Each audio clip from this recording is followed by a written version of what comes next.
가득 채워지는 모습이 보였고요. 또 누군가가 옆에서 바로 또다시 새로운 것을 갖다 주면서 그 바늘에 같이 연결해서 끼면서 계속 뽑아내는 모습이 보였습니다. 그 이후에는 어느 정도 또 시간이 지나는지 그 액체를 뽑아냈던 그 물체 안에서는 그 안에서는 다 말라서 이제 죽겠구나 하는, 꼭 생명이 있었는데 생명을 다 빼듯이, 우리 주님이 십자가의 물가피를 빼듯이, 그래서 곧 죽을 것 같은데 다시 그 안에 또 다른 그 큰 주사와 바늘이 들어오면서 그 다음에 수액을 넣는 그런 모습이 보였어요. 치료의 약재로 보였고, 그것이 들어감으로 생기가 들어갈 것 같은, 이미 그 주사 바늘이 꽂혀지는데 옆에 주위에 있는, 또 저도 보면서 이제 살아나겠구나 하는 어떤 살아남의 생기를 넣어주는 그런 액체가 들어가는 모습을 보여주면서 주님이 그냥 이 단면적으로 보여주는 그 그림이었지만 내가 이 나라를 지금 그렇게 하고 있다 말씀하시고,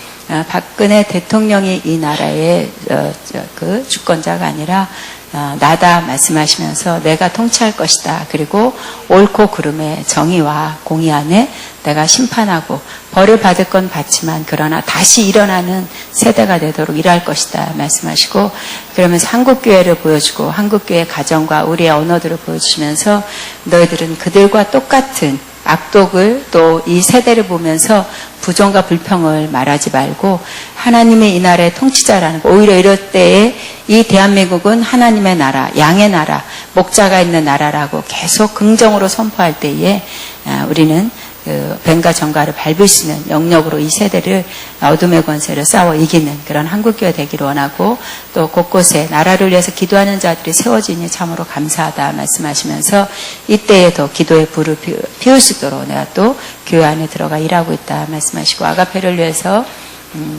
기도하는 가운데 주님은 내가 이 학교에 대한 내 꿈과 비전들, 시작도 그렇지만 끝도 내 손에 역시 지도하고 있다 말씀하시고, 주님이 우는 자에게 젖을 물리듯이 우리의 어떤 그 신음하는 기도 소리, 하나님 앞에 울며 나갔던 그 눈물이 결국 시편 126편처럼 눈물을 흘리고 오는 자 기쁨으로 그 단을 거둔다, 울며 씨를 뿌렸다 말씀하시고, 이제 결국 기쁨의 날만 기대하면 될 것이다. 우리가 갇힌 것, 우리의 억제였던 힘들었던 것들을 하나님이 새롭게 이제 새 언약의 시대를 맞이하는 것처럼 새롭게 이끌어 갈 것이다 말씀하시고, 지금의 시간이 광야가 아니라 이곳이 바로 막다트려는 가나안을 보는 때다 말씀하시고, 영을 열어서 보게 한다 말씀하시면서 2017년도에 대한 어떤 기대됨을 가지고 기도해 주기를 원하고, 또 인터넷이라는 모든 문제가 깨끗이 정리될 것을 기대하는 마음으로 때로는 설레이면서 소망을 이루는 그런 학교가 되기를 원하고, 또 숫자적이나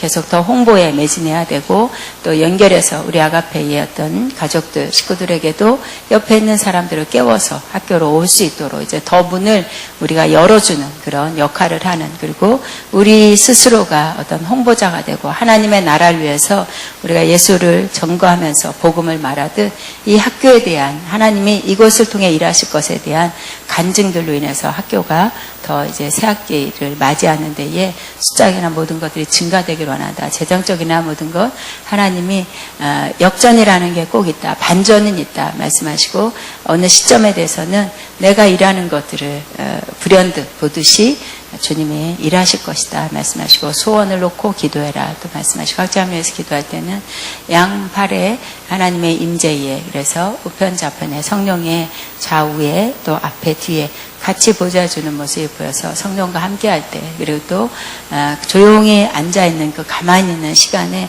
이 문제를 이렇게 할까 저렇게 할까가 아니라 지금까지 해왔던 게대로 하나님이 하십니다, 하나님이 이미 승리하셨습니다 하는 고백을 할 때 눈으로 보이는 시선이 아닌 그 이상을 보면서 더 큰 지금에 보이는 현실 이상을 비전으로 품고 새로운 어떤 그 설계 계획을 잡을 수 있는 그런 12월 달, 그 다음에 또 내년을 맞이하기로 원한다 말씀합니다. 주님께 영광 올립니다. 아멘. 자, 하나님 말씀 보겠습니다. 고린도후서 5장 11절에서 21절까지 같이 읽겠습니다. 시작. 우리는 주의 두려우심을 알므로 사람들을 권면하거니와 우리가 하나님 앞에 알려졌으니 또 너희의 양심에도 알려지기를 바라노라. 우리가 다시 너에게 처천하는 것이 아니요 오직 우리로 말미암아 자랑할 기회를 너희에게 주어 마음으로 하지 않고 외모로 사랑하는 자에게 대답하게 하려 하는 것이라. 우리가 만일 미쳤어도 하나님을 위한 것이요 정신이 온전하였어도 너희를 위한 것이니 그리스도의 사랑이 우리를 강권하시는도다. 우리가 생각하건대 한 사람이 모든 사람을 대하시나여 죽었음즉 모든 사람이 죽은 것이라. 그 모든 사람을 대신하여 죽으심은 살아있는 자들로 하여금 다시는 그들 자신을 위하여 살지 않고 오직 그들을 대신하여 죽었다가 다시 살아나신 이지하여 살게 하려 함이라. 그러므로 우리가 이제부터는 어떤 사람도 육신을 따라 알지 아니하노라. 비록 우리가 그리스도도 육신을 따라 알았으나 이제부터는 그같이 알지 아니하노라. 그런지 누구든지 그리스도 안에 있으면 새로운 피조물이라. 이전 것은 지나갔으니 보라 새 것이 되었도다. 모든 것이 하나님께로서 났으며 그가 그리스도로 말미암아 우리를 자기와 화목하게 하시고 또 우리에게 화목하게 하는 직분을 주었으니 곧 하나님께서 그리스도 안에 계시사 세상을 자기와 화목하게 하시고 그들의 죄를 그들에게 돌리지 아니하시고 화목하게 하는 말씀을 이게 부탁하셨느니라. 그러므로 우리가 그리스도를 대신하여 사신이 되어 하나님이 우리를 통하여 너희를 권면하신 것 같이 그리스도를 대신하여 간증하노니 너희는 하나님과 화목하라. 하나님이 죄를 알지도 못하신 이를 우리를 대신하여 죄로 삼으신 것은 우리로 하여금 그 안에서 하나님의 의가 되게 하려 하심이라. 아멘. 저는 고린도 후서 강의 7번째입니다. 참된 그리스도인, 참된 사역자 이런 제목으로 은혜를 나누겠습니다. 제가 수년 전에 컨퍼런스를 끝내고 두 강사 샘서니 목사님하고 에리카 그레이 목사님 두 젊은 분이잖아요. 40대 초반 모시고 제가 직접 공항에 갔습니다. 그러니까 둘이 또 만나니까 영어 잘 통하니까 사이가 많지 않은 연령대라 막 이 얘기 많이 하더라고요. 막 웃으면서 막 이런 얘기 막 하더라고요. 자기들끼리 나랑 얘기 안 하고. 좋은 일이다 생각해. 근데 공항에 가는 길에 보니까 갑자기 어떤 길이 좁아더니 어떤 사람이 이렇게 신호등을 표시판을 들고 뭐 이쪽으로 가라. 이쪽 길은 가지 말라는 표시가 있더라고요. 그쪽 길 갔어요. 근데 그 다음 조금 보니까 좀 얼마 후에 또 그런 사람이 나타나서 막 그러는 거예요. 그러더니 두 사람이 칼칼칼칼 웃는 거예요. 왜 웃었게요? 알고 보니까 그게 진짜 사람이 아니라 인형이었어요. 그걸 영어로 페이크라 그래, 페이크. 응? 야, 페이크다. 미국에서 없는 천번거행했다는 거예요. 그래서 둘이 배꼽 맞으면서 속았다. 응? 저는 페이크를 보고 우리가 처음에는 사람인 줄 알았다. 이렇게 말하는 것을 들었습니다. 네, 이처럼 세상에는 진짜가 있고 모조품, 인형 같은 페이크가 있습니다. 이제 진짜도 있고 가짜도 있는 거 잘 아시죠? 여기 더 작아, 저기 더 작아. 세상은 요지경 그랬습니다. 사람도 진짜 같은 사람이 있죠? 이 세상 사람도. 그래서 진짜란 말은 못하고 뭐라 그래요? 저 사람 겪어보니 진국이다. 그래. 그런 소리 들어본 사람 실례겠죠? 그런 말을 해봤을 거예요. 그죠? 저 사람은 진국이다. 진국 같은 사람 되시기 바랍니다. 겪어보니 참되고 믿을 만한 사람이다. 좋은 사람이다 하는 것을 진국이라는 말로 표현하고 있을 것입니다. 그리스도인 중에서도 진짜 크리스천이 있고 진짜 같지 않은, 진짜 크리스천이 아닌 것 같은 크리스천이 있다는 것입니다. 그리고 사역자도 분명히 진짜 사역자도 있고 진짜 사역자가 아닌 그런 사역자도 있습니다. 여기 이 고린도 후서에는 분명히 나오고 있어요. 그리고 지금 없을까요? 함부로 막자 이런 말 잘 남 비판 안 하잖아요. 근데 여기 나오니까 여기도 있고 오늘라도 있을 것이다. 이렇게 말할 수 있습니다. 그래서 우리는 참된 크리스찬 돼야 되겠죠? 참된 사역자 돼야 되겠죠? 그러나 우리 주변에는 그렇지 않은 사람들이 많고요. 또 우리 자신이 또 이렇게 참된 크리스찬, 참된 사역자였다가 이렇게 넘어가요. 손을 넘어가서 페이크, 모조품, 인형으로 진짜가 아닌 그러한 크리스찬 그런 사역자로 넘어갈 수가 있다는 거예요. 우리 자신부터 조심해야 돼. 그리고 우리 주변에 그런 사람 많으니까 그런 사람도 조심해야 돼요. 그러니까 진리의 길, 참된 길, 생명길 가는 것은 길이 좁고 가는 사람이 적다 그랬죠. 멸망으로 가는 것은 사람들 많이 가고 길이 넓다 그랬어요. 예수님께서. 그러면 진짜 크리스찬, 진짜 사역자는 어떤 사람인가? 오늘 사도 바울 통해서 또 역시 저는 고린도 후서만 보면 제가 감탄을 하고요.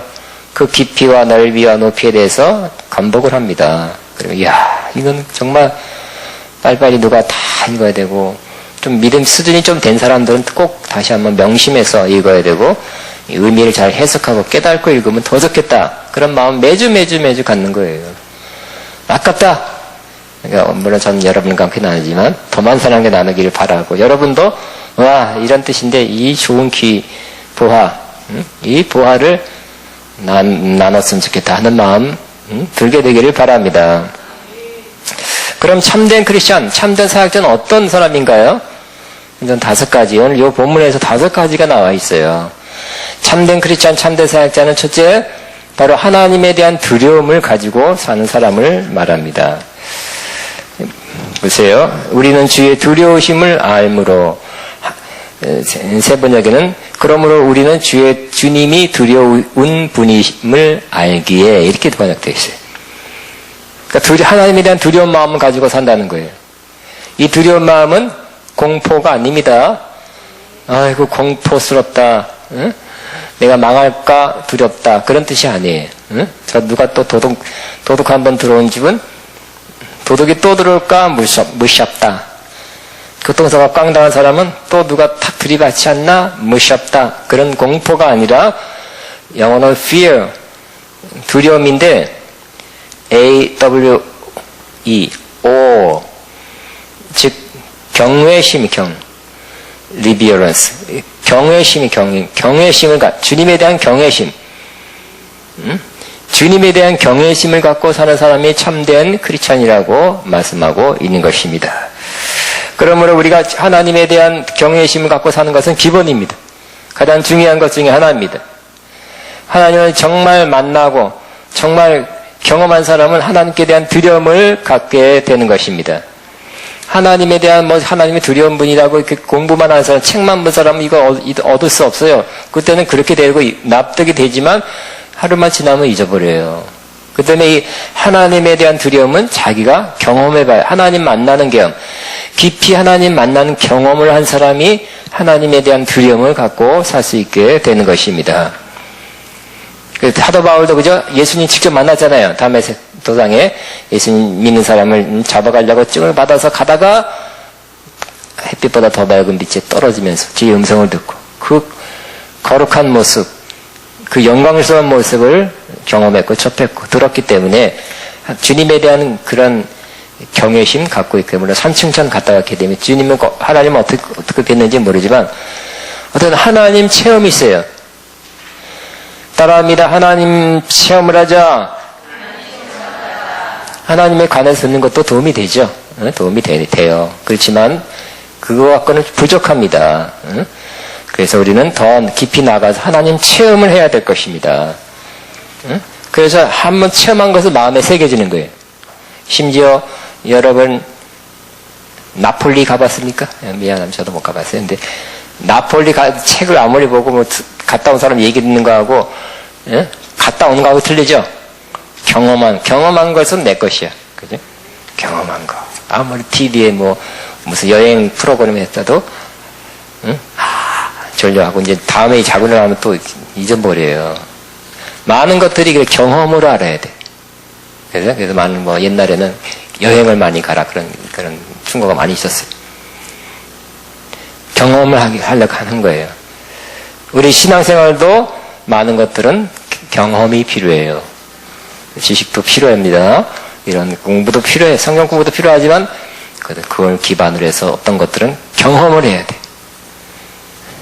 하나님을 경험한 사람은 하나님을 경외하게 됩니다. 두려워하게 되는 것입니다.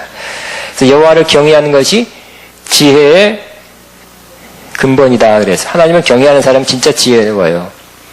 참다운 지식. 하나님 경외하는 것이 없는 사람은 무슨 생각, 무슨 아이디어를 해봤자 엉뚱한 생각도 많이 하고요. 틀린 생각이 맞다고 우겨. 하나님 경외하는 것이 더 될수록 여러분 더 지혜로운 사람이 됩니다. 또 믿는 사람과 믿지 않는 사람의 그 구분 중에 하나가 하나님을 두려워하는 것이 있느냐 없냐 하는 것이, 그것이 바로 가름하는 잣대가 된다고 합니다. 저희 눈앞에 하나님을 두려워하는 것이 없느니라. 예? 이방인의 죄에 대해서 쭉 로마서 3장 18절 목록하면서 믿지 않는 이방인들의 특징 중에 하나가 하나님을 경외하는 것이 없대요. 안 경외. 왜? 들은 바도 별로 없고 만난 건 더욱 없기 때문에. 하나님의 그 크심과 거룩하심과 위대하심과 넓으심, 깊으심, 강력하심을 경험한 적이 없기 때문에. 또 우리 하나님을 경외한다는 것은 우리 삶도 지대한 영향을 끼친다는 것이. 그래서 하나님을 경외함으로 피차 복종하라. 하나님을 경외하는 사람은 다른 사람의 복종을 잘해요. 순종을 잘합니다. 피차야 피차. 내 말만 들으라가 아니라 내 말도 듣지만 당신 말도 내가 듣겠다는 합당한 말, 성경적인 것, 옳은 것은 내가 복종하겠다는 마음을 기꺼이 갖게 되는 것입니다. 또 하나님을 거룩한 사람은, 하나님을 경험한 사람은 삶에 있어서 자기를 정결케 하고 거룩한 삶을 살려고 노력하는 것입니다. 고린도후서 7장 1절 다음에 나옵니다. 우리가 하나님을 두려워하는 가운데서 영과 휴게 모든 더러운 것에서 우리를 깨끗이 하자 그랬어요. 그러면 하나님을 만나서 하나님에 대한 두려움, 경외감을 가진 사람은 점점 성화의 길, 거룩의 삶, 더 내 삶이 깨끗해지기 원하고 거룩해지기를 원하는 그 길, 그것이 인생의 목표예요. 그럼 인생의 목표가 뭘까요? 아주 중요한 목표 중에 저도 그래요. 저도 대학부 때 신학을 20대 때부터 했으니까 대학 논문도 대학교 신학대학 논문 있었는데 그때는 거룩함이 제 논문 제목이었어요. 거룩함을 추구하는 것이 제 가장 수십 년 동안 지배했던 제 마음의 생각이었어요. 하나님을 경험했기 때문에, 하나님을 만났기 때문에 그런 거예요. 안 그러면 제가 못했을까요? 하나님 영접하지 않고 은혜를 받지 않았으면 저도 나름대로 계획이 있었어요. 응? 제가 하고 싶은 거 있었어요. 그것 쫓아다녔을 거예요. 그러나 여러분, 하나님을 만나면 하나님에 대한 경외감, 두려움으로 말미암아 삶이 변하고 목표가 변하고 신앙이 변하게 됩니다. 사도 바울이 말합니다. 우리는 주의 두려움을 알므로 그랬어요. 그 다음에 사도 바울은 이 참된 크리스천이에요. 참된 사역자의 본이에요. 두 번째, 사도 바울은 열정이 있고 분별이 있는 사람이 참된 크리스천이야 사역자인 것을 보여주고 있습니다. 또 하나 제가 아까 첫 번째를 놓쳤네요. 참된 하나님을 두려워하는 사람은 솔직하고 진솔하게 된다는 거예요. 자, 1절 다시 읽겠습니다. 우리는 주의 두려우심을 알므로 사람들을 권면하게 하느냐. 우리가 하나님 앞에 알려졌어요. 하나님 앞에 알려졌대요. 또 너희 양심에도 알려지기를 바라노라 그랬어요. 우리가 다시 너희를 자천하는 것이 아니에요. 너에게 추천하고 나 이런 사람이다 하고 설명하는 것이 아니라는 거예요. 하나님을 경외한 사람은 하나님 앞에 살기 때문에, 하나님 왕전을 나와 지켜보기 때문에 하나님 앞에 알려지는 거예요. 내 삶에, 내 마음의 동기, 내 생각까지 그냥 알려졌고, 그리고 너희 양심에도 내가 어떤 마음을 가지고 어떤 뜻, 의도를 가지고 사는가를 좀 더 알게 되기를 바란다는 거예요. 근데 내가 이렇게 좀 이렇게 설명하는 것은 나를 자랑하는 것이 아니라 나 스스로 PR하는 것이 아니라 바로 당신들이 좀 알아서 나에 대한 자랑, 나에 대한 확신을 갖게 하려고 하는 것이라는 거예요. 그러니까 이게 참된 크리스천, 참된 사역자는 너무 참되기 때문에 모든 사람이 칭송하겠죠? 인정해주겠죠? 그게 아니라는 거예요. 예? 이 교인들도 잘 모르고, 고린도 교회 모르고, 잘 모르고, 또 참된 사역자가 아닌 사역자가 와서 사도 바울이 잘못됐다 그러고 성도들을 미혹해서 그쪽을 끌고 가고 있는 상황에서 써진 편지라 그랬죠. 오히려 참되지 않은 사람이 참된 사람을 뭐라고 잘못됐다 그러는 거예요. 응? 그렇죠? 그러니까 여러분, 참된 자가 참되지 않은 자를 비난할 수도 있죠. 이단이라 할 수도 있죠. 그러나 더 많은 경우는 참되지, 여러분 신천지 가지는 마시지만 신천지가 기성교회 제일 더 욕하죠. 그죠? 뭐 잘못됐다 그래. 기성교회는 뭐가 없다 그래. 응? 참되지 않은 자가 참된 자를 비난한다는 거예요. 사도 바울도 그런 일을 당하고 있어요. 그래서 내가 이렇게 하나님을 두려움 가운데 살기 때문에 내 마음, 내 의도, 내 생각이 하나님한테 다 알려졌고 너에게도 내 마음의 의도와 그 진심이 알려지기를 바란다는 거예요. 그것은 바로 내가 자랑하려는 것이 아니라 내가 그것을 알고 사도 바울이 이런 분이라고 다시 한번 그런 사람들에게 말해주게 하기 위해서 그렇다는 거예요. 박근혜 대통령이 좀 잘못한 게 이 소통이었잖아요. 그죠? 소통. 그것도 좀 알리고, 천서부터 이랬어야 되는데, 아버지 영향이 있었을까요? 글쎄, 소통이 부족해. 잘하는 거. 이런 원리, 이런 이유 때문에 그렇게 했다. 그래야 되고, 이런 거 잘못했다. 그러고, 이런 의도로 한다. 이렇게 소통을 잘해야 돼. 여러분, 소통을 잘하죠? 소통 잘해도 비난받고, 핍박받는 건 할 수 없지만, 그래도 소통을 하잖아요. 응? 근데 이 사도 바울을 비난하는 사람은 알고 뭐라고요? 참된 사역자 아니에요. 참된 사역자. 참된 사역자 아닌 사람은 뭐를 자꾸 드러내요? 자기 외모로 자랑하는 자에게 대답하려 하는 거. 외모를 자랑한다는 거예요. 외모라고 해서 그거 생김새를 말하는 게 아니라 이 사도 바울을 비난했던 그 고린도 교회 사도 바울이 떠나서 다른 선교지에 갔을 때 들어온 사람들은 그 사역자죠. 이 사역자는 외모를 자랑해요. 그들이 갖고 있는 외모는 첫째는 예루살렘 그 교회 총본부에서 추천서 증을 받아온 거예요. 두 번째는 예수님을 직접 눈으로 봤다는 거예요. 예수님이 3년 사역할 때 어쩌서 다닌다 하면서 예수님을 직접 눈으로 봤다. 굉장하죠. 예루살렘 교회 증도 있었고 지도자의 증도 추천서가 있었고 그리고 예수님을 직접 봤고 그 다음에 12절에 보면 신령한 체험이 있다는 거예요. 그 좋은 어떤 자랑거리야. 그런 걸 내. 그 사람들 다 수용하게 되죠. 평신도들이야 최고의 지도자들이 증을 써줬죠. 예수님 직접 본 사람이죠. 또 신령한 체험도 한다면 굉장해요. 근데 그런 거를 자꾸 자랑하는 사람, 그런 거 있으면 좋겠지만 그걸 내세우려는 사람은 참된 사역자가 되기가 어려워요. 겉에, 지금 요즘 말하자면, 내가 무슨 어디 공부했고, 하기가 있고, 이런 경력이 있고, 무슨 사장 무슨 어쩌고. 외적인 걸 너무, 다 필요 없다는 뜻이 아니라 그거를 내세우려고 그러면 벌써 자꾸 빗나가는 쪽으로 가는 거예요. 필요해서 공부했으면 됐죠. 필요해서 박사학위 받으면 좋은 거죠. 그냥 그것이 나에게 좋은 어드밴티지가 돼서 내 사역에 큰 뭐가 됐겠다. 이걸 의지하면 안 된다는 거예요. 그러면 어떨까요? 그러면 자꾸 가짜 쪽으로 가는 거예요. 우리 진짜는 뭐예요? 하나님을 두려워하는 마음이 진짜예요. 두 번째는 미쳤다는 소리를 듣는 거예요.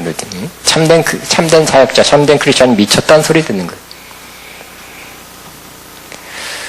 우리가 미쳤어도 뭐라고요? 하나님을 위한 것이요. 13절. 정신이 온전하였어도 너희를 위한 것이니 그랬어요. 미쳤다. 여러분 미쳤다는 소리 듣습니까? 들었었습니까? 넌 좀 교회에 미쳤다. 들었었습니까? 손 들어보세요. 축하합니다. 조그만 훈장 하나, 핀 하나 붙고, 한나라에 핀 하나 받을지 모르겠습니다. 훈장 하나. 미쳤다. 근데 미쳤다는 소리가 열심히 내면 미쳤다는 소리 안 들을까요? 예수님도 들었죠, 예수님도. 그죠? 예수님이 짠나고 공생을 시작했을 때, 가족들이, 친족들이 찾아왔어요. 왜요? 사람들 많이 몰고 다니면서 막 사역하니까, 예수의 친족들이 듣고 그를 붙들러 나오니 이는 그가 미쳤다 함이로다. 자기 맏아들 예수가 미쳤다고 잡아오려고 집에다 올가지고 마가복음 3장 21절. 또 사도 바울도 미쳤다는 소리 들었죠. 아그리파 왕에게 가서 설명해달라 했더니 막 열심으로 얘기하고 간증해서 간증 때 담에색 그 체험을 또 얘기해 3번 나오다. 체험을 얘기하면서 내가 이렇게 내가 이 가마리아 문화에서 율법 열심히 공부했지만 이게 다 온전한 게 아니고 예수님이 진짜다 하는 거 설명을 열심히 하니까 아그리파 왕이 하더니 뭐라고요? 이렇게 말해요. 바울아 내가 미쳤도다. 내 많은 학문이 너를 미치게 한다 그랬어. 그러므로 이 좀 주님을 향하여 남들이 보다 미친 것 같은 그런 마음이 열정하니까요.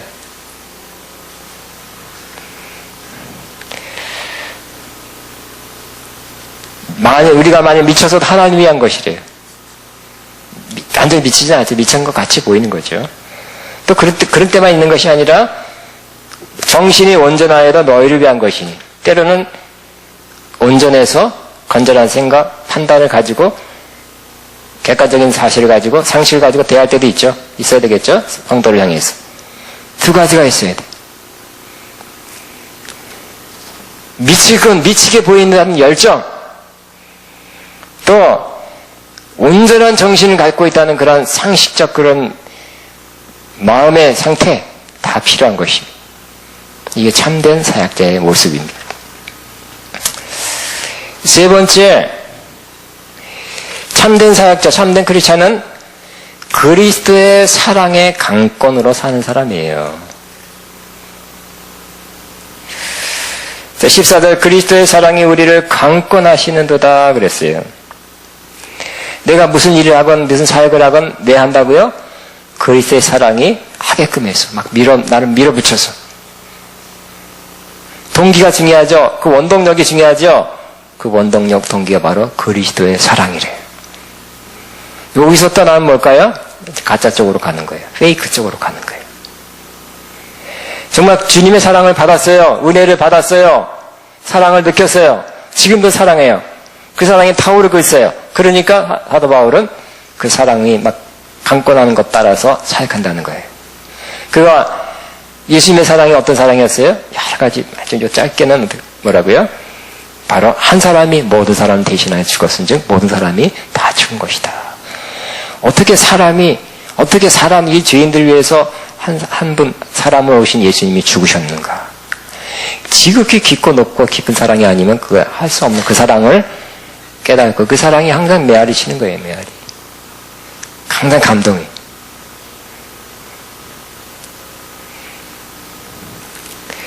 그래서 그 사랑을 받고 그 사랑을 깊이 깨닫는 다음에 그냥 저절로 마음에 떠오른 거, 마음에 딱 정립된 게 뭐예요? 이제는 나 사도 바울뿐만 아니라 다른 사람도 예수님이 우리 위해서 대신에 죽었다가 살아났기 때문에 우리 위해서 대신 죽으신 분을 위해서 살아야 된다는 그런 자연스러운 그런 결론을 가지며 사는 것입니다. 주님을 위해 산다는 것은 그냥 주님 위해서 살아라. 월급 줄게. 그런 모습 살 거예요. 그죠? 그냥은 안 되는 거야, 그냥은. 그리스도의 사랑이 강권하는 것이 참 순수한 헌신, 주님 위해 사는 삶의 원동력이 되는 것입니다. 다시 한번 14절. 그리스도의 사랑이 우리를 강권하는 신도다. 우리가 생각한데 한 사람이 모든 사람을 대신하여 죽었은즉 모든 사람이 죽은 것이라. 그가 모든 사람을 대신하여 죽으시면 살아있는 자들로 하여금 다시는 그들 자신을 위하여 살지 않고 오직 그들을 대신하여 죽었다가 다시 살아나신 이를 위하여 살게 하려 함이라. 저는 늘 몇 번 강조했습니다. 기독교는 상당 부분 절로 되는 것이다. 그렇게 해라! 그렇게 하는 거는 율법 비슷해요. 근데 그리스도의 사랑을 깨달으면 진짜 마음에 삼으시면 주님을 위해서 사는 삶이 절로 되는 거예요. 내가 이제는 이 큰 사랑을 받았기 때문에 주님 위해서 살아야 되겠다 하는 마음이 우러나오게 되는 것입니다. 이게 참다운 사역자, 참다운 크리스찬도 이렇게 살아야 된다는 거예요. 근데 여러분, 미안합니다. 이 고린도후서는 너무 깊어서 아마 사역자들이 듣기에 최소한 신학생 이상 사역자들께 적합한 말씀 같다고 생각 들 때가 많아요. 근데 이거 사실은 고린도 후서니까 고린도 교회에 전한 말씀이니까 성도들을 보라고 한 거죠. 들으라고 한 거예요. 그러니까 성도 겸 사역자가 들어야 돼요. 근데 저는 목회를 오래 했고요. 목사 된 지도 수십 년 됐고, 이제 30년 가까이 돼가요. 오래됐죠, 오래. 일찍 신학을 해서. 그래서 많은 장로교, 감리교, 다른 교단도 있어 봤고요. 친구들도 많고 하는데, 많은 목사님들이 여기서 조금, 처음에 그렇게 시작하려고 했지만, 벗어나 있는 경우가 많이 있다고 생각됩니다. 그죠? 그리스도의 사랑이 강권해서 사역하고 살고 하는 게 아니라, 내가 큰 교회를 이루고, 내 비전, 꿈, 목회자가 됐으니까 여기서 내가 이 방면에서 내가 성공해야지. 이게 아니라는 거예요. 내가 누군데? 나 자존심. 응? 내가 이 정도의 큰 사역을 해야 그런 마음 가지면 안 돼. 그게 참담 목회자의 동기가 되어서는 안 된다는 거예요. 그죠? 벌써 나 전도사 때부터 벌써 30년 전에도 월급 얼마 준다고요? 그렇게 결정한 사람들이 그때부터 있었어요. 응? 좀 더 많이 준 대로 가는 그런, 그때 30년 전에도 있었어요. 어떤 목사님은 월급 사료비가 보리 두 마리, 모리 한 마리, 콩 한 등가요. 월을. 그래도 그리스도의 사랑이 강권하면 가는 거죠. 그죠? 한 달에 보리 한 마리, 한 대인가, 한 마리인가, 콩 한 마리하고 먹고 쌀도 없이 살 수 있을까요? 그래도 가는 날에 갔어요. 그런 사람은 어떻게 할까요? 일어나요. 그죠? 일어나. 큰 교회 됐어, 지금. 안 가요. 내가 어떻게 살아요? 우리 애들 유치원도 가야 되고 어쩌고 학교도 보내야 돼. 그러면 안 갔을 거예요. 그죠? 그 아들까지 잘 됐어? 근데. 그리스도의 사랑이 강권해서, 나를 이렇게 강권해서 하게끔 하는 그 사랑 때문에 하는 그 사역, 삶. 이게 참된, 참 크리스천입니다. 내 자존심 때문에, 내 목표 지향적인 내 성격 때문에 그걸 이루려고가 아니에요. 응? 다른 목적, 다른 동기가 아니라 이 참된 목적이 참된 크리스천이야, 참된 사역자를 구별하게 될 것입니다. 저와 여러분도 그렇게 돼야 될 것입니다. 그래서 우리를 위해서 죽으신 분을 위해서 우리가 살아야 된다. 나를 위해서 죽으신 분, 나를 위해서 죽었다 살아신 분을 위해서 내가 살리라. 시작. 나를 위해서 대신 죽었다가 살아신 분을 위하여 내가 살리라.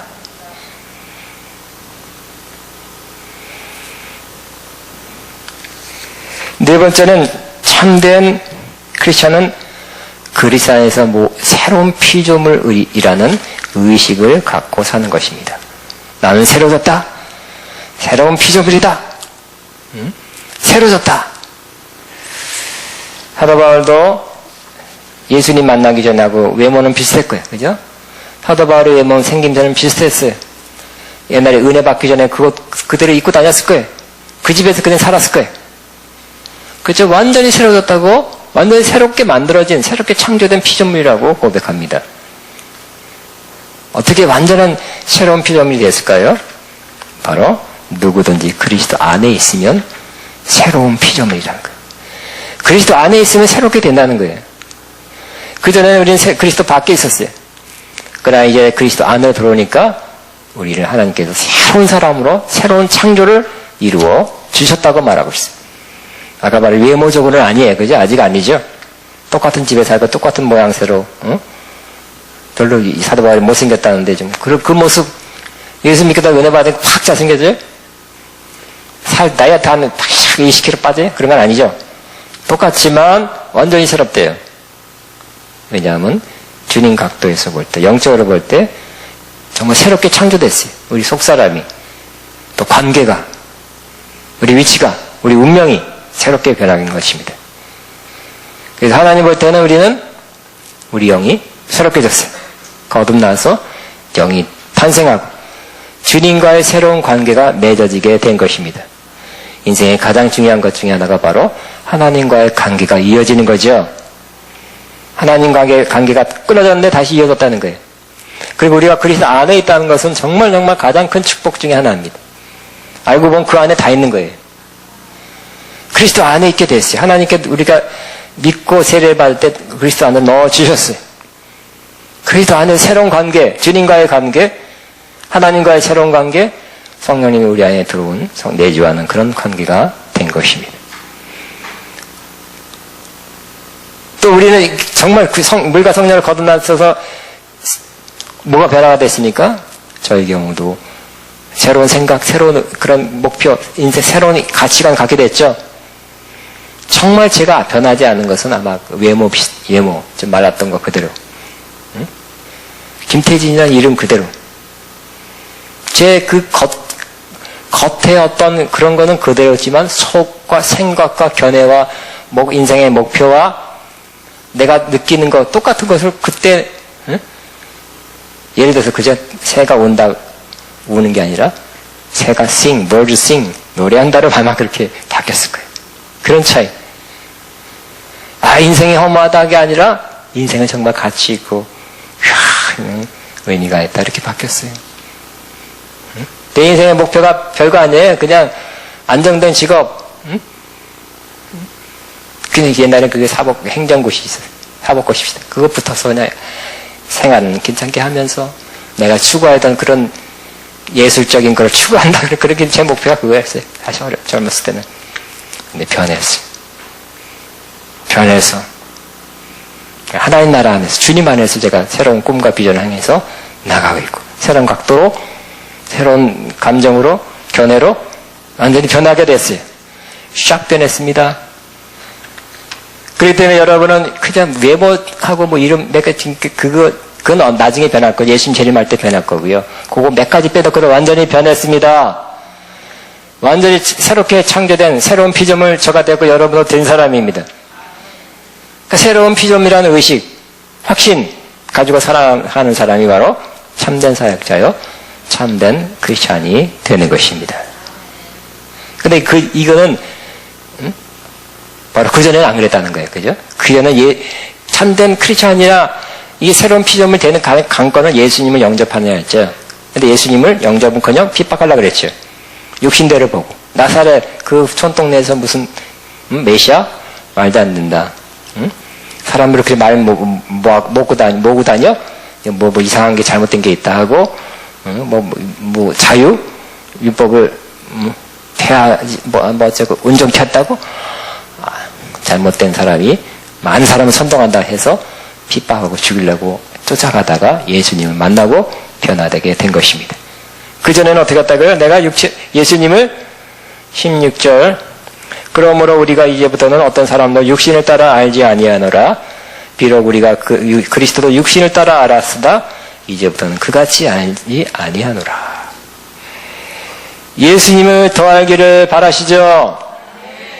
그러니까 예수님의 이렇게 책 한 권 읽으면 다 되는 것이 아니라 그건 아주 피상적인 거고, 예수님이 어디서 태어났고, 예수님이 수위에 나타난 가면 키가 몇이고, 이런 외적인 거, 누구 집 아들이고, 어디서 자랐고, 이런 건 외적인 게 아니라, 사실, 어떻게 보면 사도 바울은 굉장히 모델이 돼요.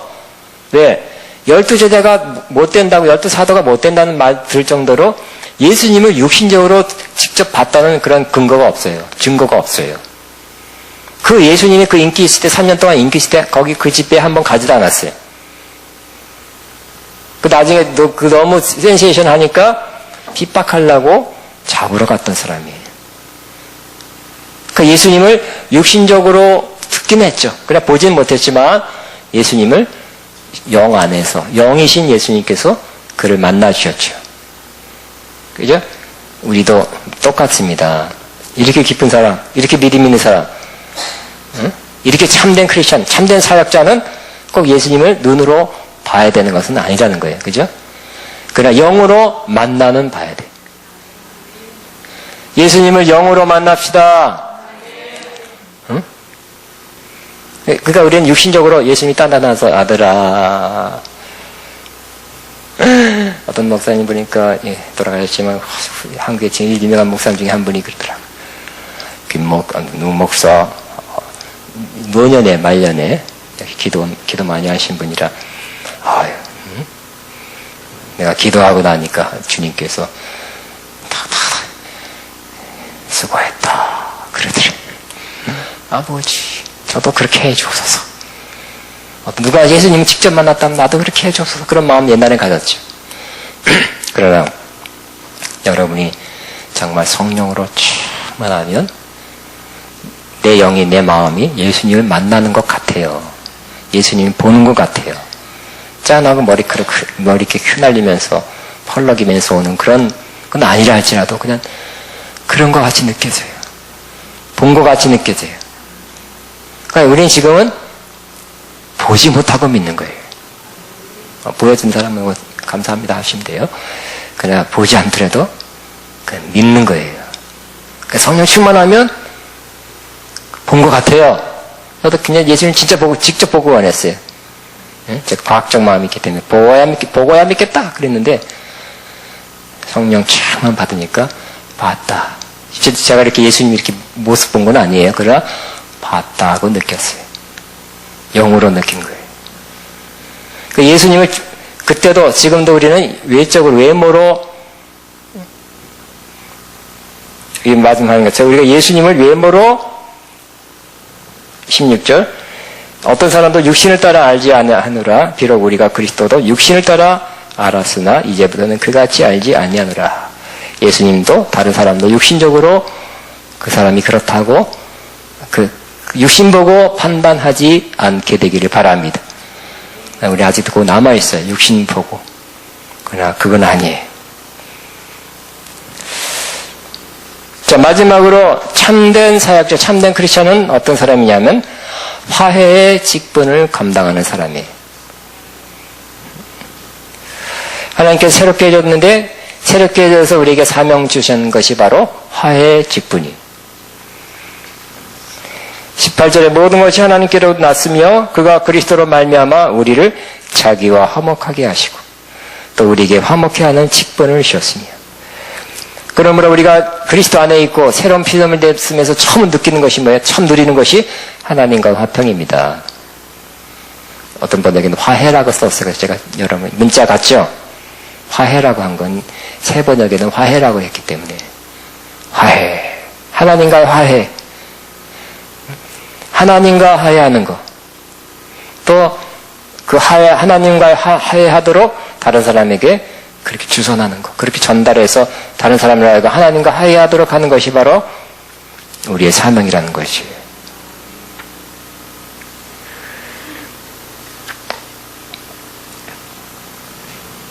(19절) 곧 하나님께서 그리스도 안에 계시사 세상을 자기와 화목하게 하시고 그들의 죄를 그들에게 돌리지 아니하시고 화목하게 하는 말씀을 우리에게 부탁하셨느니라 그랬어요. 그래서 화해는 뭐를 전제합니까? 하나님과 사람이 화해 안 됐던 상태라는 거죠. 그죠? 불화한 상태라는 것을 전제로 합니다.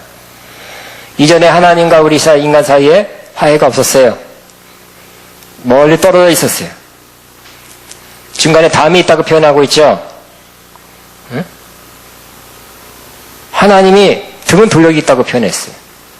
하나님이 죄인된 인간과 원수관계라고 직접 성경에 표현하고 있어요. 원수관계였어요. 우리 하나님과. 왜? 죄 때문에. 죄 때문에 원수관계인데 이 화해를 어떻게 했다고요? 우리가 화해를 해야 되겠죠? 그 맞지만 더 깊은 의미에서는 우선적으로 하나님이 우리 위해서 화해하셨다는 거예요. 하나님이 더 크신 분이니까, 그죠? 더 사랑이 많은 분이니까 그냥 화해되는 것이 아니에요. 할 수가 없어요. 엄청 큰 죄 때문에. 그래서 아들을 보내서 화목제로 죽게 하신 것을 통해서 화해를 이루어 놓으신 것입니다. 우리가 먼저 화해 못해요. 자꾸 피하는 거예요. 우리 죄인들은 자꾸 피해요. 하나님이 아들 죽이는 것까지 그 일까지 하면서 화해의 길을 열어 놓으셨어요.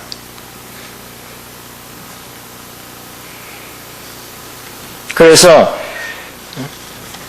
그 죄를 그들에게, 인간에게, 죄인에게 돌리지 않고 아들한테 돌리고 그 사실을 통해서 전달함으로 화목시키는 일을, 화해시키는 일을 너희가 해라.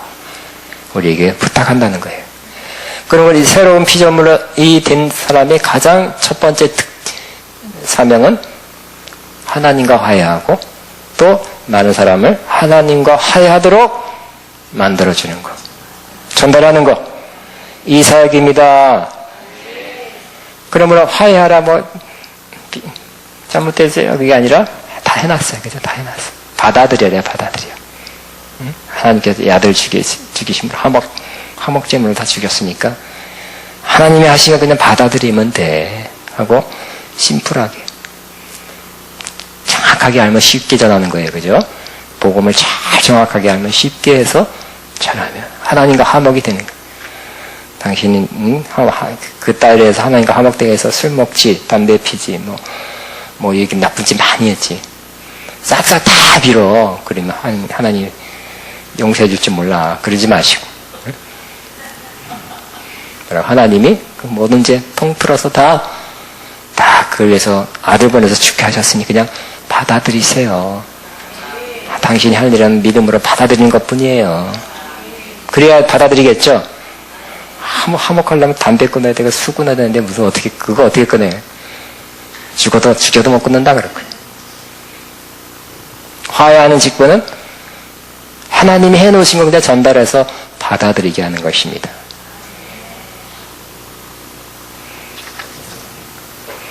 그리고 우리에게 부탁하셨다 그랬어요. 근데 또 이 화해는, 그죠? 화해는 첫째 하나님과 화해가 이루어져야 된다고 그랬죠? 우리가 하나님과 화해가 이루어지고 두 번째는 그러면 하나님과 화해죠? 로마서 5장 8절엔 그러므로 우리는 하나님과 더불어 화평을 누릴 수 있는 것. 너무너무 좋은 거예요. 누릴 수 있는 것. 두 번째는 우리가 전달해서 다른 사람하고 화평을 누릴 수 있도록 해야 돼요. 세 번째 여기 본문을 자세히 보면 이 화평은 믿고 있는 크리스찬, 신앙생활하는 크리스찬도 하나님과 화목이 필요하대요. 예수 믿기 전에만 넘어가는 담으로, 문턱으로 화해가 필요한 것이 아니라 예수 믿고 나서도 뭐가 필요해요? 하나님과 화목이 필요하다고 말하고 깊이 보면 그게 나와요. 그죠? 20절이에요, 그게. 그러므로 우리가 그리스도를 대신하여 사신이 되어, 사신이란 것은 영어는 ambassador, 대사의 대사. 그리스도의 대사란 뜻이에요. 그리스도의 대사니까 그리스도의 뜻만 전하는 거죠. 그리스도가 전달하고 싶은 메시지를 우리가 내 말 섞지 말고 그대로 전달하면 돼요. 내가 그리스도의 대사로서 사신이 되어 하나님이 우리를 통하여 너희를 권면하는 것 같이 그리스도를 대신하여 간청하노니 너희는 하나님과 화목하라. 너희는 이 서신을 받는 대상은 고린도 교인이죠. 옛날 예수 믿은 지 벌써 20년 됐고 10년 됐고 5년 됐는데 무슨 말씀일까요? 예수 믿는 사람도 때로 이와 같이 다시 하나님과의 화목이 필요하다는 것을 말하고 있는 것입니다. 고린도 교회를 말할 것 같으면 이들이 어떻게 했다고요? 1장에 보면 이 교회는 분열이 많죠. 무슨 파. 분열. 바울파, 게바파, 무슨 파, 그리스도파, 아볼로파. 분열이라는 잘못, 죄를 범하고 있었고요. 또 윤리 문제, 또 사도를 잘 인정하지 않는 것, 교역자를 잘 대접하지 않는 것, 교리 문제, 여자가 설치는 것, 성찬을 아무렇게나 대하는 것, 예배를 막 흐트러뜨리는 것, 하여튼 5만 가지 잘못한 것이 많고 죄가 꽤 많은 교회가 은사도 많고 재림신앙도 있고 증거도 있고 말 잘하고 하지만 이런 부정적인 것도 꽤 많이 있었던 교회입니다. 그리고 거기다가 또 사도 바울이 떠났다는 그 틈을 타서 잘못된 지도자들이 와가지고 외모를 자랑하죠. 예루살렘 교회 지도자로부터 그런 추천서 증을 받아봤고 예수님 직접 본 사람이고 신앙의 체험도 있다고 말하니까 휙 쏠렸어요. 근데 이 모든 것이 뭐예요? 분열하고 이 문제와 또 잘못된 사람의 가르침을 쫓아가면 결국 나중에 뭐가 흐트러져요? 하나님과의 화평이 깨진 거라는 거예요. 죄를 짓고 회개하지 못하고 있고 다시 돌이키지 않고 있고 잘못된 길로 가는 것이 하나님과 화목이 깨진 거예요. 그 때문에 결론만 말한 거 사도 바울이 이거 회개해라 저거 해라 이게 아니라 결론 제일 중요한 거 뭐라고요? 그래서 그렇게 해서 하나님과 화목을 다시 가져라고 말씀하고 있는 것입니다. 우리도 그래야 되겠죠? 여러분 죄짓고 나가서 누구한테 제일 죄송해요? 하나님 앞에, 그죠? 내가 누굴 때렸어. 그 사람한테도 미안하지만, 그죠?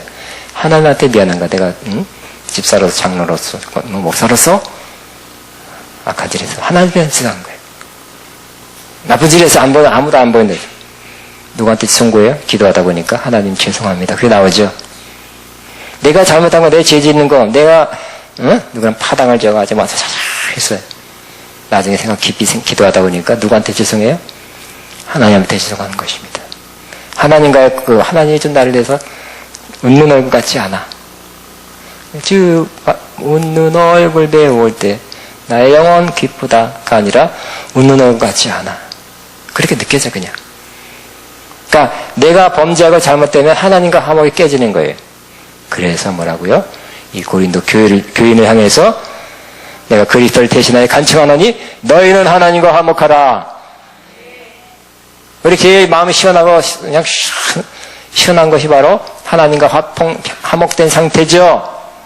꺼림칙한 상태. 하나님이 날 볼 때 이상하게 본다는 그때 불편한 것입니다. 빨리 하나님과 화목해야 돼. 방법은 알고 있어. 어떻게? 회개하는 거. 그건 말할 필요도 없어. 말 안 해도 돼. 하나님과 화목하면 뭐가 준비되어 있어요?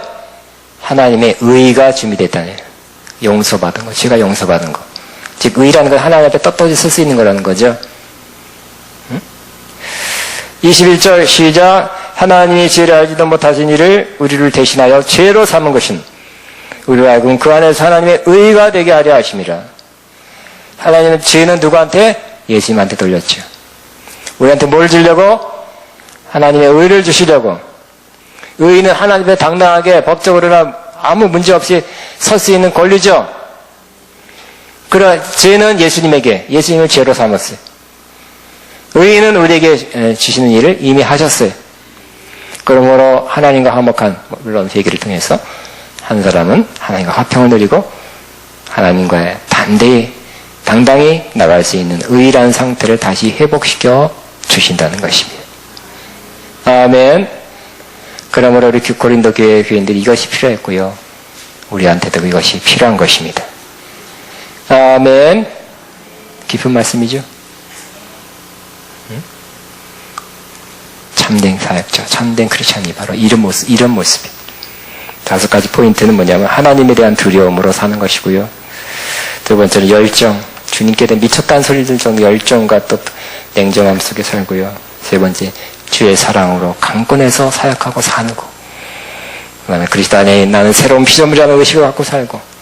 그래서 마지막으로 화해의 직분, 하나님과 화해하는, 화해시키는, 내 자신을 화목하고 화해하고 다른 사람도 화해하도록 하게 하는, 믿는 자라 할지라도 다 주님과 함께 화목하는, 화해시키는 그런, 내가 그렇게 되고 또 다른 사람도 그렇게 믿는 자라 여러분 죄가 있고 문제가 있다면 그 사람은 하나님과 화목시켜야 돼. 그죠? 죄를 좀 지적하든지 어떻게 해서든지 하나님과의 관계 회복을 하게 하는 것이 제 사명. 여러분도 그 사명이, 이 놀라운 사명이 참된 사역자, 참된 크리스천의 모습인데 우리 앞으로는 그렇게 되기를, 이렇게 살기를, 이렇게 사역하기를 주의 이름으로 축복합니다. 주여만 하고 말씀을 기억하면서 주여 기도합니다. 주여.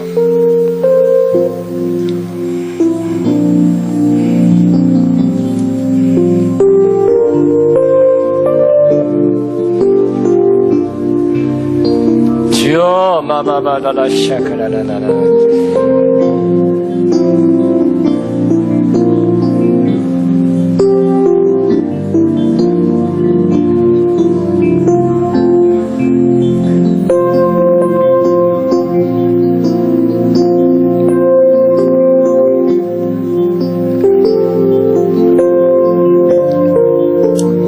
주여 라라라라라라라라리 나바바바바바바바바바바바.